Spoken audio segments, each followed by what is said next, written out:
Hey everyone, welcome back to the channel. Today, we're diving into one of the most intense conflicts in the Marvel Cinematic Universe, Iron Man versus Captain America in Captain America Civil War. This movie really puts our favorite heroes against each other over the Superhero Registration Act, leading to a split in the Avengers and an all-out brawl that you won't forget. Let's unpack all the juicy details. All right, to understand what's going on, we need a little background. The Superhero Registration Act is basically a law that says all superheroes need to register with the government and get approval before they can operate. Sounds reasonable, right? But here's where it gets complicated. For our heroes, this means giving up their freedom to act independently. Now, this act didn't come out of nowhere. In the MCU leading up to Civil War, we've seen the Avengers tackle some pretty huge threats, like the invasion of New York and the destruction of Sokovia. All those action-packed missions lead to serious collateral damage, which makes people question whether these superheroes are doing more harm than good. And that's where the tension kicks in.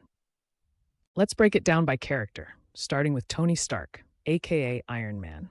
For him, the call for registration hits hard. After all, he's been dealing with the consequences of his past, especially the technology he created that fell into the wrong hands. Tony feels a huge weight on his shoulders and thinks that having some oversight is the best way to keep everyone safe. It's like, let's be responsible here, guys. Then we have Steve Rogers, our beloved Captain America. Steve comes from a different place. He's all about freedom, independence, and standing up to authority when it overreaches.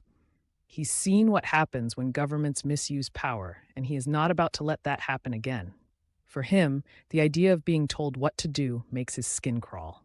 "You can't control me," is basically his battle cry. Now let's talk about some of the key scenes that really illustrate this clash.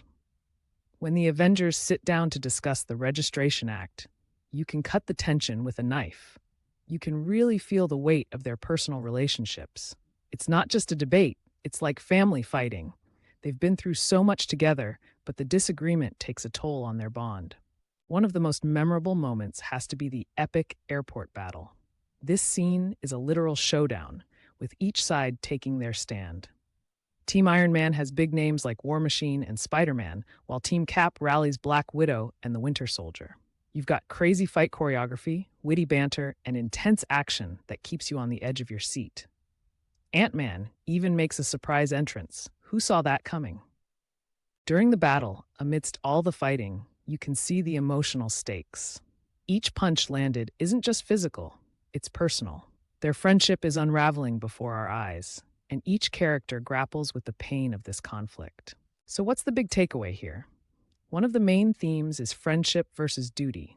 As their beliefs clash, we see that even the strongest friendships can be tested when ideals collide. Then there's the idea of accountability. In a world full of superhuman abilities, how do you ensure that these heroes don't abuse their power? It raises questions that are super relevant today about the role of government oversight and personal freedom. As the movie wraps up, things get real. The fight leads to some heavy consequences for Tony and Steve. Their choices affect not just them, but the entire Avengers team. It's a tough pill to swallow when you realize that even heroes can become divided. From here, we see the Avengers fracture, leading into later events of the MCU. The bond they built is still there, but it's shaken. So, to sum it all up, Iron Man versus Captain America in Civil War isn't just about superheroes throwing punches. It's a powerful commentary on freedom, responsibility, and the complexities of friendship. It showcases how everyone can see things differently, and that's what makes us human, or, well, superhuman. Thanks for hanging out with me today. If you enjoyed this breakdown, don't forget to hit that like button and subscribe for more awesome content. What do you think about the conflict between Iron Man and Captain America? Let me know your thoughts in the comments below. And if you want to keep the party going, check out my other videos on superhero dynamics. See you next time.